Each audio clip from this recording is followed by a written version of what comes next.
guys, so for today's video ay magluluto na naman tayo ng pineapple fried rice. Isa sa mga gustong kainin or favorite ng aking mga alaga. So magluluto ako guys ng kanilang lunch. So mamaya, pupunta ako sa school at dadalhin ko itong pineapple fried rice na lulutuin natin. Ito nga pala yung mga sangkap, may butter.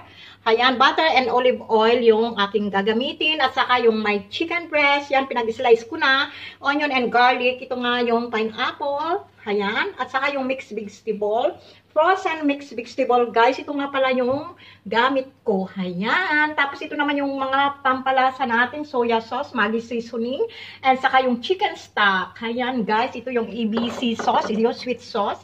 So, ayan. So, umpisahan na po natin yung ating pagluluto ng pineapple fried rice. Lagay ko na guys yung olive oil. At lagyan natin ng butter. So, ayan. Lagay ko na tong butter.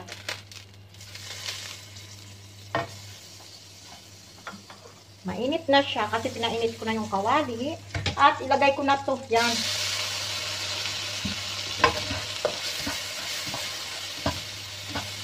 Ito kaya yung gustong kainin ng aking mga alaga ko guys. Gusto nila to. Every week, nagluluto ako nito every week, isang bisis. Ayan. Paulit-ulit lang guys, once a week.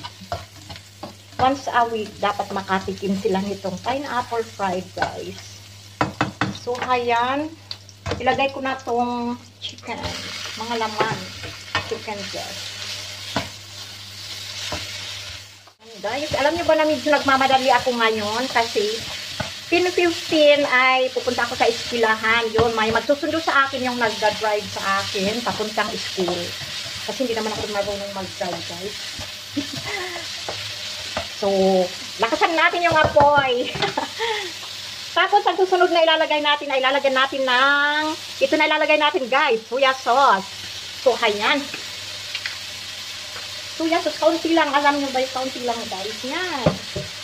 Malakas yung aking apoy ngayon. Para ko magaling maluto. Tapos, ito yung sweet sauce. Yan, ABC sauce. Halo-haloin na yan. Tapos, ito yung chicken stock.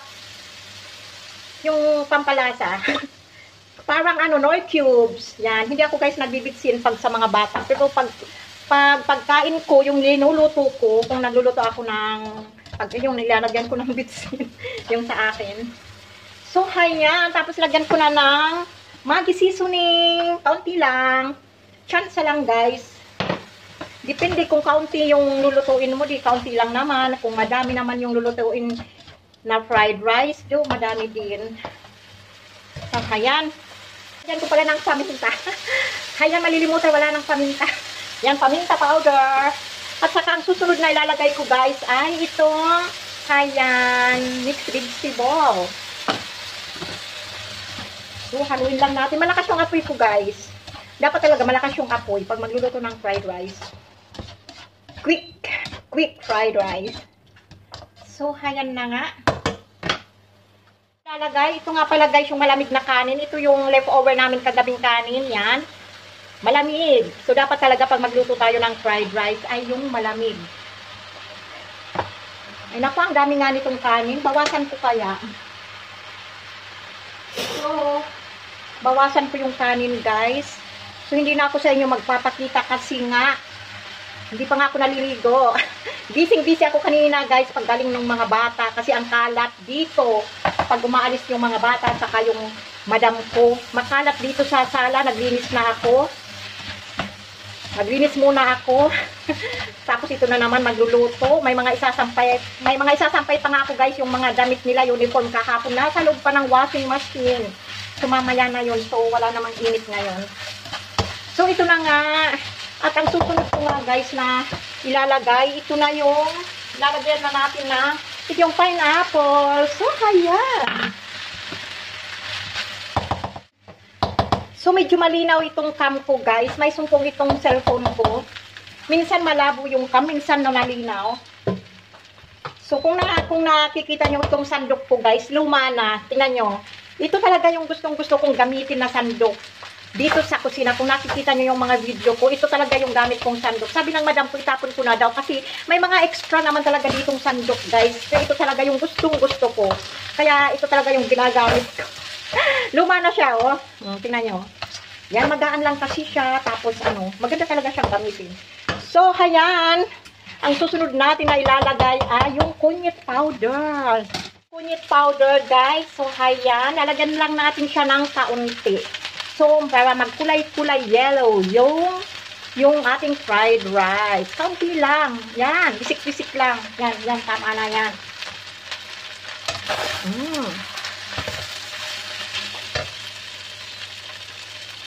Ayan.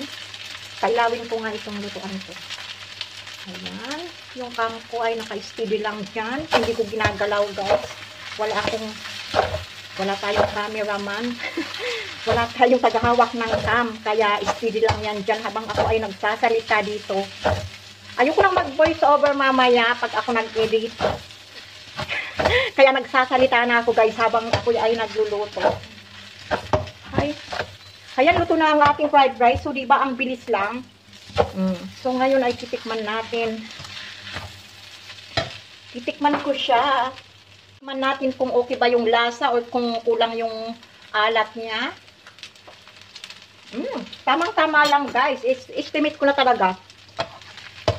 Hindi na ako nagtatakad-takad ng mga linalagay ko.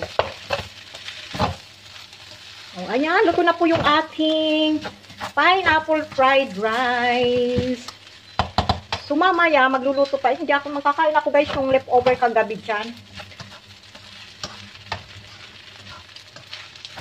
So, pagkatapos nito, guys, ay magpa-fried egg lang ako. Fry egg. So, ito yung baon nila mamaya. Ito yung baon nila. Ito ilalagay ko sa kanilang mga lunch box. Tapos, magpa-fried ako ng 3 itlog. So, yan yung lunch nila, guys. Ayaw nilang kumain ng food sa canteen, sa school. So, pwede ka naman kumain dun sa school nila ng food, bibili. Kaso ayaw nila kasi minsan kasi may mga spicy. May dyan maanghang tapos hindi nila daw gusto. Hindi nila gusto yung lasa. Kaya talaga, gusto nila yung home cooking. Gusto nila akong magluto sa kanila. O, syempre, nakakatuwa, diba? Na gustong-gusto ng mga alaga mo yung luto mo. Sabi nga sa akin, you're the best. O, diba, guys? Nakakatuwa. Minsan ayaw nilang kumakain sa lumalabas kumakain. Pinipili pa talaga ako na dito daw sila sa bahay gaya ng dinner. Suluto ko talagang hinahanap ng mga alaga ko.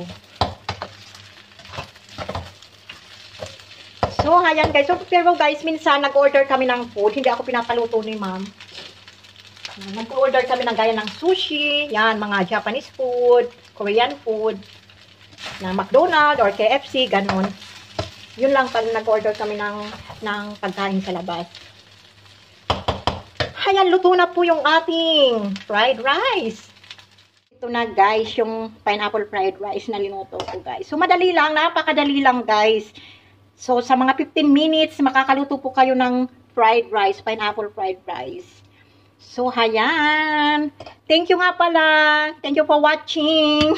Thank you for watching, everyone. So, ngayon, guys, ay nagpupukus talaga ako ngayon muna sa mga long form video. Kasi, guys, monetize na po ako sa aking stream.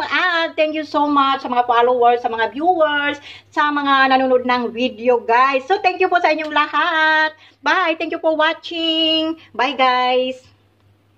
So, hayan, guys. Linagay ko na sa kanilang mga Tupperware, yung fried rice. So, hayan. Yan. Kaunti lang naman silang kumain, guys. Mamaya, tatakpan ko na yan. Ngayon, hindi pa pwedeng takpan. Kasi ito yung may mga na sila. Yan. Maya ko natakpan kasi ang init. So, hindi dapat tatakpan, guys. Lalo na pag sa mga Tupperware. Ayan. Tapos, mamaya, ilalagay ko dito sa lunch bag nila. Ito yung sa panganay. Yan. 16 years old ang aking alagang panganay. Ito naman yung 11 years old. At ito naman yung 7 years old. Tapos, magluluto ako ng itlog. Magpa-fried ako ng egg. So, ilalagay ko sa untap niyan. So, ayan.